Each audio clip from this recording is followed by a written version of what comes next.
Hey everybody, it's Roger Thorpe here, president of Thorpe Benefits. I am joined by Dr. Patrick Owen. I've gotten to know Patrick over the last little while. He spoke to a group of CEOs that I'm a part of, and I was blown away. Loved, I'm soaking up all the knowledge I possibly can about health and well-being. And has a very interesting take on health, and so I'll let you describe where you come from in that respect in terms of what we're going to share with our audience today. So go ahead and introduce yourself Thanks, and Roger. Yeah, Dr. Patrick Owen. Owen, I'm a lecturer at McGill University. I do teach a course on the evolution of human health, as well as another course in the Department of Nutrition on medicinal plants and how plants affect our human health. Recognizing that nutrition is such a confusing field, I truly believe that evolution is the closest thing that we have to the universal truth. And I have espoused this, not only in my research, in the way that I teach, but also in the way that I live and the way that I talk to my clients. So I consult my clients. I also have a consultation practice on the side. So it's all about functionality, holistic, and evolutionary health. okay. So let's give the audience some examples of that. All right. What would you start with? And then we can get into some really meaty stuff. We first have to understand the environment in which we as a species, Homo sapiens, evolved in, and recognizing that there's a mismatch in the current environment that we're living in right now. And so my job is to figure out, how does the mismatch affect you personally, Okay. where you're from genetically, your ancestry, where you would thrive. I mean, here we're in the north in Canada. People who have ancestry in Nordic regions of the world will have a more likelihood of thriving. Those from an equatorial region of the world might have a really hard time not getting enough sun and outdoors, and we're all affected very differently. I take all that into account in figuring out what, you know, priority do you need to focus on it in order to achieve the optimal version of you. Okay. Okay. Yeah. So I know you and I spent a lot of time on sleep, and I Yeah. know that connects even with sun. So maybe starting with those two, well, let's get Yeah. into some It info on all that. starts with sleep, really. I mean, we are the most sleep deprived we've ever been in the history of humankind. And it's no surprise that it's associated with mental health. The two go hand in hand. The two go hand in hand with stress. Mhm. And the kind of stress that we're experiencing today is not real stress, it's psychological stress, it's psychosocial stress. But our body makes no difference about that, with Mhm. that. Add in artificial lights and blue lights that completely disrupt our circadian rhythm, and we're just really compromising the basis of our ability to recuperate and regenerate. So I focus on sleep, specifically for those who do have stressful jobs. It increases stress resilience if you manage to sleep. And for Mhm. those who have a body type that can put on fat pretty easily, it all starts with sleep, because we know that those with a body type closer to mine, who was like predisposed to put on weight easily, Mhm. we're insulin sensitive. We gain fat if we eat too many carbohydrates, but yet in periods of sleep deprivation or stress, we crave more carbohydrates. So instead of Right. focusing on diet and exercise, I'm going to stop. I'm going to say, before you do that, we absolutely have to focus on sleep and stress management for the majority of us. Yeah, and we forget that, right? If I know that if I focus on that, that gives me all the right foundation to make better decisions, to deal with cravings, to manage my hormonal issues or whatever those Yeah. are. So, and we might not have time to go into a lot of this, but what are a few good tips for sleep? Like, what would you suggest would be, 4 or 5 things that we could do to sort of control that environment a bit better?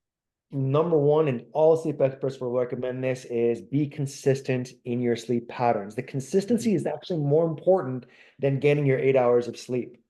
So my number one rule is get up at the same time every morning, even on weekends, no snooze. Mhm. That's my number one rule. My second Yeah. most important rule is to bookmark your sleep with no technology, no blue lights. We've lost the art of winding down. Most of us just fall asleep on the couch watching Netflix, or we're scrolling on our phones until, we fall Mhm. asleep. So we need to reintroduce the art of winding down, read a book, take a hot bath or shower, talking to people, reading just staying away from screens. Mhm. The research says 2 hours. I say, hey, let's be realistic. Let's start with half an hour, and let's see if we do it. Same thing with waking up, we're Mhm. constantly being stimulated, and this negatively affects our sleep. So if we can just start with that, yeah, Yeah. you're gonna see a world of a difference.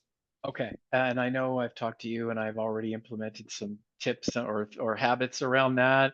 And they build on each other, like a little thing, even not to read you feel like you have to read a book before bed, but read a few pages. It Yeah. really makes a difference. A little bit goes a long way. So, how does sunlight fit into all that? Because we've talked about that before. Yeah, no, we're seeing people who don't have sun exposure for at least 3 days are more prone to depression, anxiety, and stress. And now doctors are prescribing go outside and take a walk, and it's as effective as an antidepressant.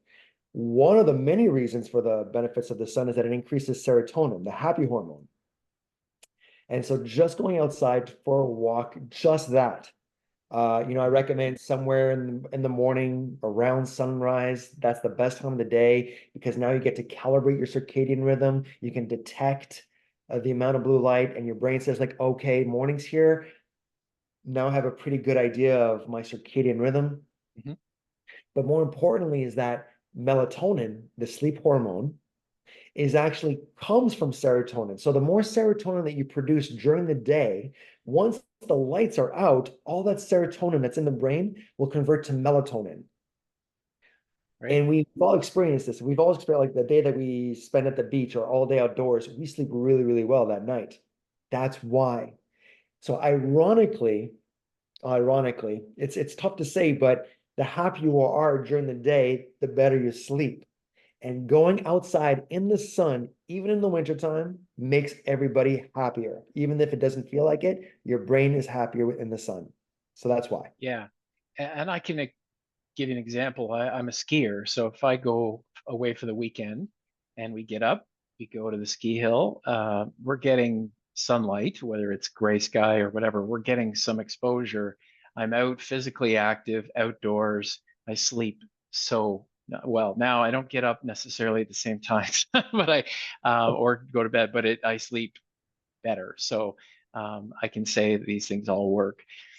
Okay, so focusing on sleep as a foundation, Yeah. thinking about sunlight as a component of that, great.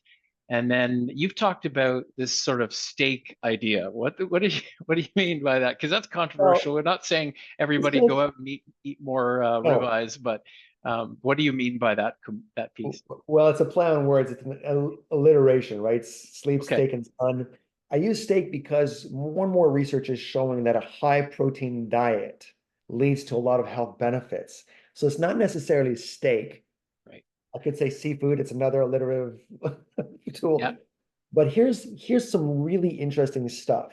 And the researchers can't explain this, but if you look at it from an evolutionary perspective, it makes complete sense. If you start off the day with a high protein breakfast, you have less cravings at night, which means you have less of a dopamine response. Researchers are now showing that this can actually be really helpful for drug addicts, heroin addicts, opium addicts. Hmm. And they don't understand why, but think of it from, again, an evolutionary perspective. You emerge from your quiet, cool, safe cave, and you're about to start the day with a hunt, but lo and behold, there's a field of buffalo or Mhm. caribou. You think, well, a successful hunt right away. Even though you're not hungry and you have a successful hunt, and it occurs day after day after day, your brain is going to be convinced that you live in an environment with food security.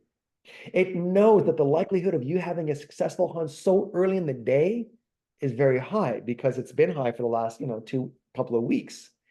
And so once your brain feels safe in terms of its food security, it'll let go of your fat.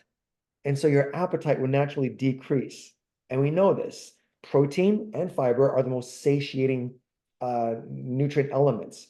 Mhm. Just, if I tell you eat as much protein and vegetables and fruit as you want, naturally after a couple of days, you're just going to have less and less and less of an appetite. Love it. Again, I think, people will want to learn about the science behind these things, but sometimes you just have to simplify, right? Yeah. These small incremental changes can make big differences. So I've been trying that in the morning, and it is helping for sure. Manage appetite and sleep. So this is great. So I mean, I know that those are short little tips. I think at this time of year we are in the winter of the season, and so getting sunlight is not easy, and routines are kind of sometimes off. But these are some great ideas that I'm sure our audience will take away. Um, yes, Yeah, thank during you. the winter time, we are in a period of what we call photoperiodization. Believe it or not, it's not the cold that affects us, it's the darkness, much more.